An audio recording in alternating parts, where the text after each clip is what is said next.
내년에 풍성한 정원을 위해 꽃밭지기는 가을 파종을 끝내고 옮겨 심기와 포기 나누기를 합니다.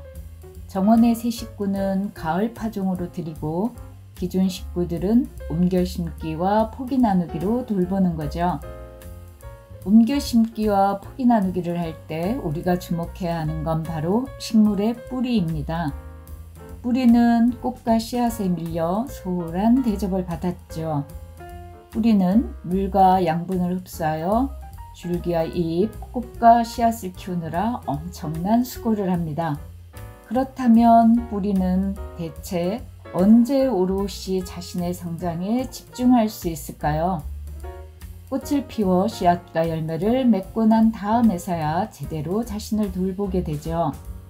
특히 추운 겨울을 견뎌야 하는 뿌리는 더더욱 자신을 튼실하게 만들기 위해 지금부터 무척 애를 씁니다. 이런 식물의 생체 리듬에 맞춰 지금 옮겨 심거나 포기 나누기를 해야 튼실한 뿌리를 키우게 되죠.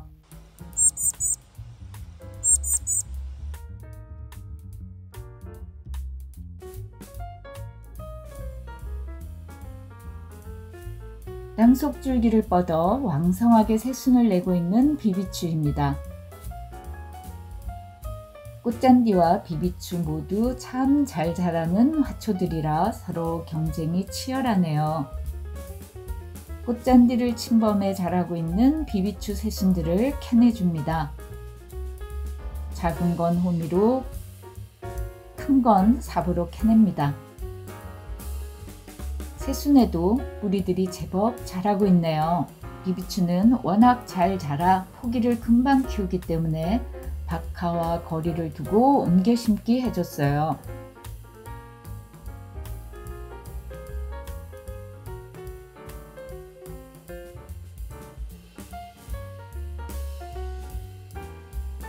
꼬리풀은 올해 유난히 힘들었습니다. 잎과 꽃이 모두 엉망이었죠. 왜 그런가 고민했더니 포기 나누기를 제대로 해준 적이 없었기 때문이더라고요. 과감하게 꽃대를 자르고 장마철에 하나씩 떼어내어 포기 나누기를 해주었는데요. 지금 이렇게나 잘 자라고 있습니다.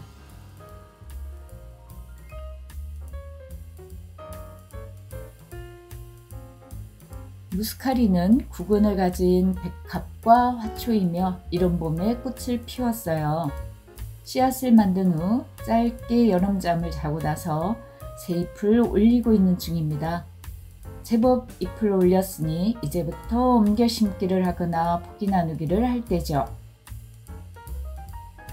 삽으로 뜨니 덩어리가 흩어지지 않아 옮기기 어렵지 않네요. 무스카리 포기를 나누어 보면 잎에 비해 튼실한 구근들이 가득합니다.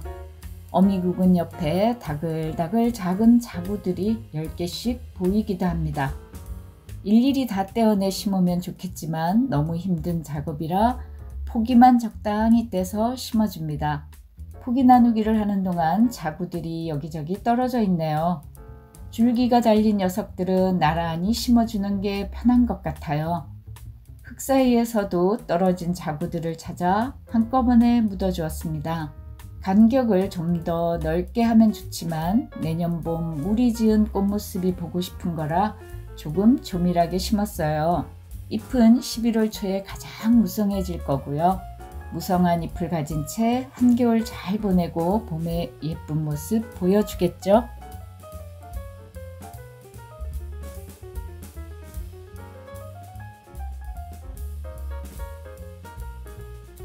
작약은 채종한 씨앗을 바로 파종하면 다음에 싹을 올립니다. 싹을 틔운 작약들은 몸집을 키우기 위해 조밀하게 심어두었는데요. 2년 된 아이들은 이제 제자리를 찾아주어야 할 것 같아요. 작약의 뇌뒤에는 벌써 내년에 나올 새순들이 모습을 보이네요. 씨앗 발화 후 2년 동안 자란 작약과 1년 동안 자란 작약을 비교해 보았어요. 새순의 개수가 확연하게 차이 나네요.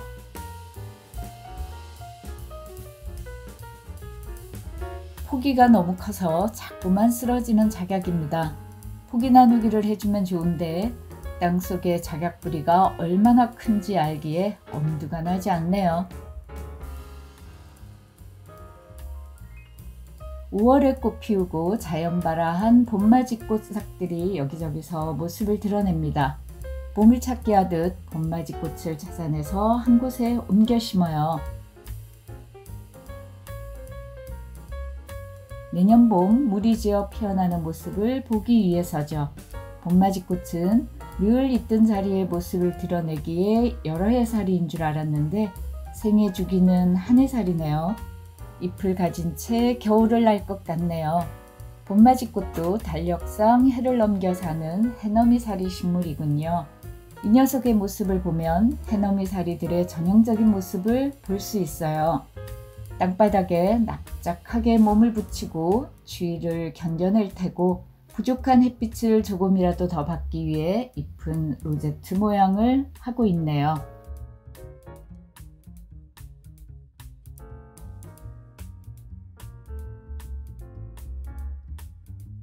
오늘도 시청해 주셔서 감사합니다.